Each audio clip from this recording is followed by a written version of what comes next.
Oi, žinot, dabar man čia taip besėdint šovė į galvą pašnekėti apie taro. Aš pati mokiausi burti taro kortom, nesu tarologė, šiaip nesu išbūrusi labai daug žmonių, bet aš to dalyko mokinausi 2 kartus. 2 kursus pas tą patį mokytoją ir labai ganėtinai senai ir nesu tarologė, nes tai yra labai sunkus darbas. Tai pavadinkim būti tarologu, net ne burti kortom, bet būti tarologu. Tame yra skirtumas burti ir būti tarologu. Kodėl dabar čia man taip šovė?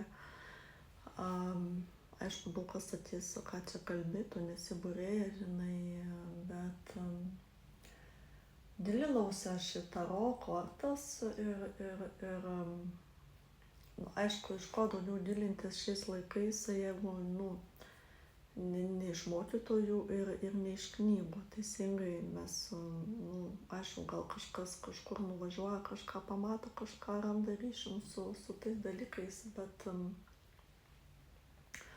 tik to rašytiniai šaltiniai tam tikrų žmonių, kurie keliavo. Ir ką aš tam norėjau pasakyti? Dabar taro yra labai daug, jeigu pastebėjote, galima nusipirkti labai daug kalaidžių taro. Aišku, nesu dabar, aš čia rankose neturiu, bet gal padarysiu video su taro kortų kaladėm, būtent kurios yra klasikinės, tos taro kaladės, kuriuose yra išlikusi simbolika. Ir kas yra taro? Taro, iš tikrųjų, į taro yra sudėta visa pasaulio išmintis. Kaip jinai sudėta? Jinai yra sudėta simbolika. Jeigu, aišku, daug kas matėte vaito, pačios paprasčiausios vaito, tai yra skaitama sidabrinė kaladė, yra auksinė yra kito autoriaus, joje yra pavaizduotos su žmonėmis ir gyvūnais ir simboliais tiktais didieji arkanai, maži arkanai pavaizduoti tik lazdom, kardais, monetom ir taurėm, paprastai, be jokių piešinukų. Bet yra skaitoma viena stipriausių kalaidžių, kuri gali atlaikyti labai daug informacijos ir su ją galima išburti sėkmingai labai daug žmonių, jinai nepavargsta. Taip, gerai supratot, kortos irgi gali pavargti. Dėl to, kad kai išburi daug žmonių, maišai kortas, jeigu pastebėjot,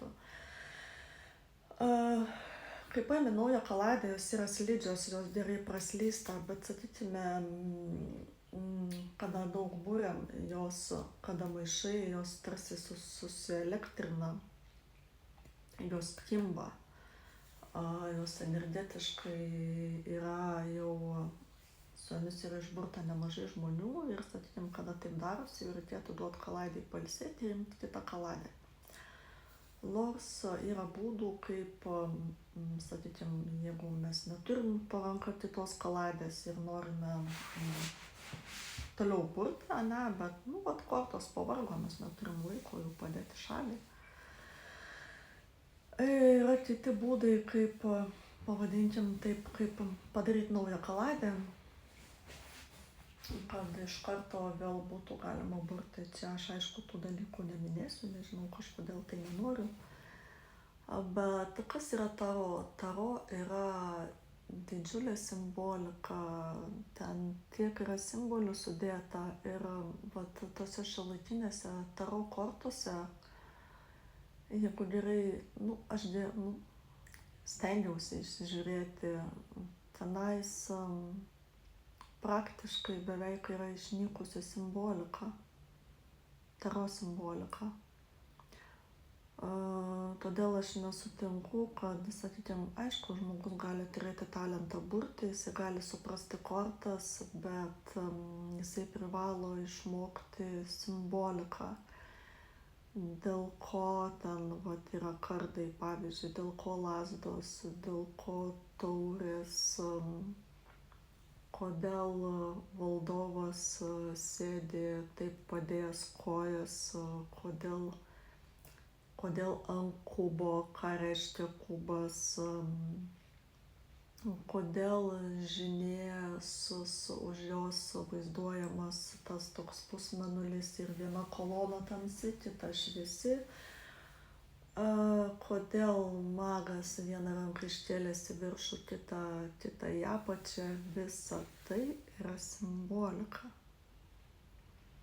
Aišku, vat astrologija yra mokslas, mokslas, kuris daug pasako, yra iš apskaičiavimų, iš dangaus kūnų, iš atstumo, iš nuotolio, tarp planetų ir taip toliau. O vat jau kortos, čia jau yra sudėti visi simboliai ir tie simboliai yra pavaizduoti geometrinėmis figūromis, gyvūnais, ten yra ir zodiako ženklų, ypač jeigu, yra Marselio kortos, jos irgi yra labai simbolinės, jos tokios senos, seni piešiniai, tai vat, kam įdomu, galite pasižiūrėti Marselio taro, ten rasite labai daug senos simbolikos ir vis dėlto,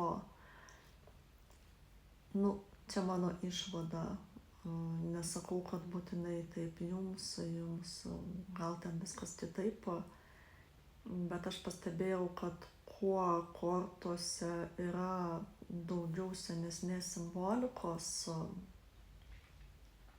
tuo jos informatyvesnės. Ir bet kokiu atveju, sakykime, geras astrologas turi išmanyti simboliką, elementariausiai. Ką reiškia trikampis, ką reiškia kvadratas, ką reiškia kubas, ką reiškia šešiakampis ir taip toliau. Pavyzdžiui, pasaulio korta, kodėl ratas, kodėl ta moteris ten tam rate yra net tenais keturiose pusėse po gyvūno, dabar nebepamenu, vienam kampe liūtas, kitam berods toks kaip angelas, nepamenu, kas ten sudėta. Ir kodėl, sakykime, jėgos kortoje yra moteris ir liūtas, moteris bando suvaldyti liūtą, yra tokios, arba kodėl kvailys, sakykime, žengia koją, stovi ant skardžio ir deda koją į nežinę.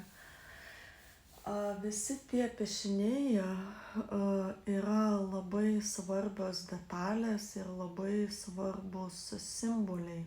Ką aš tam noriu pasakyti? Jums buriant taro kortom vien intuicijos neužteks, nes reikia išmokti tą, ką reikia išmokti, pavyzdžiui, kaip ir astrologijos, neužtenka pasiskaityti knygose, tenka nueiti pas mokytojus, kurie tai išmano, kurie tai irgi kažkur tai mokinosi ir perduoda savo žinias, savo patirtį, taip pat kalba iš savo praktikos. Aš aišku labai gerbiu tokius žmones. Ir aš gal, sakykime, norėčiau išteisinti taro kaip priemonę, kurią kiti vadina, ką čia aš irgi galiu, pasiimti tas kortas, aš čia turiu intuiciją, kažką aš biškį žinai ir jau buriu. Ne, tikrai ne. Tai yra labai sunkus darbas, astrologo darbas yra labai sunkus darbas ir reikalaujantis praktiškai viso gyvenimo mokslo, lygiai taip pat kaip ir astrologija, mokintis. Mes mokinamės tuos dalykus visą savo gyvenimą per save, gilinamės patys į save, aišku, tie, kas norim, būtent per tas priemonės, astrologiją, tarologiją,